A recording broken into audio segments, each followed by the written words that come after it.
Presiden Partai Buruh Said Iqbal orasi di hadapan sejumlah ketua eksekutif komite Exco, pengurus serta ribuan kader dan simpatisan Partai Buruh, di acara konsolidasi akbar di Danau Tanah Mas Banyuasin.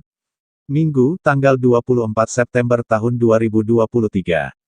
Dalam orasinya Said Iqbal mengatakan akan memperjuangkan kesejahteraan buruh terutama, memperjuangkan jaminan perumahan untuk buruh, jaminan tambahan makan 500 sampai 1 juta per bulan dan jaminan kesehatan buruh. Masih katanya, Partai Buruh menargetkan minimal 20-30 kursi di Senayan DPR RI pada pemilu legislatif Pileg 2024 dengan menyatukan ragam kekuatan dari golongan kelas pekerja. Sementara kursi DPRD tingkat provinsi sebanyak 100 kursi se-Indonesia, dan tingkat kabupaten dan kota 700 kursi. Sedangkan DPRD Sumatera Selatan, Sumsel, pada pelaksanaan Pileg 2024 nanti buruh menargetkan 3 kursi. Menurut Said, untuk target DPRD Sumsel minimal 3-4 kursi DPRD Provinsi Sumsel. Target DPR RI perwakilan Sumsel 1 kursi, 3-4 kursi DPRD Provinsi, 4-5 kursi untuk DPRD Kabupaten dan Kota se-Sumsel, jelas Said. Partai Buruh yang ia sebut Komite Eksekutif atau Exco Provinsi Sumsel dan Kabupaten, Kota se-Sumsel melakukan konsolidasi akbar ini yang ke-10.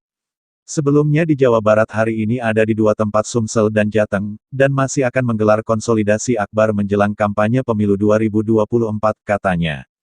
Ia juga menjelaskan, untuk target suara Partai Buruh se-Indonesia pada pemilu 2024 nanti, pastinya dari kalangan buruh yakni pekerja, petani, nelayan dan ojek, sopir dan sebagainya.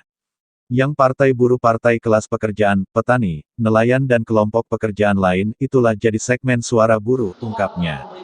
Sementara Bapilu Exco Partai Buruh Sumsel, Riza Fahlevi mengatakan, konsolidasi Partai Buruh ini dihadiri oleh Presiden Partai Buruh, Said Iqbal.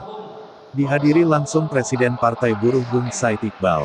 Kata Riza. Riza menjelaskan, konsolidasi saat ini untuk menyatukan ragam kekuatan kelas pekerja menuju pemenangan pemilu 2024 dengan mengusung cita-cita negara sejahtera.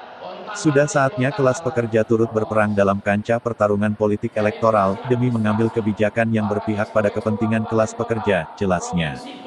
Dirinya berharap dengan konsolidasi ini dapat menjadi ajang menyatukan ragam kelompok yang nantinya menjadi ujung tombak dalam menyebarluaskan tentang cita-cita dan 13 program kerja yang akan diusung Partai Buruh. Kami berharap seluruh komponen buruh, paguyuban, kelompok-kelompok pelaku UMKM mengetahui dan menyebarluaskan informasi kepada masyarakat umum, tentang berdirinya Partai Buruh kepada seluruh lapisan masyarakat. Tentunya seluruh komponen buruh kembali ke induk dalam memenangkan dan memilih Partai Buruh dalam menghadapi pemilu 2024, pungkasnya.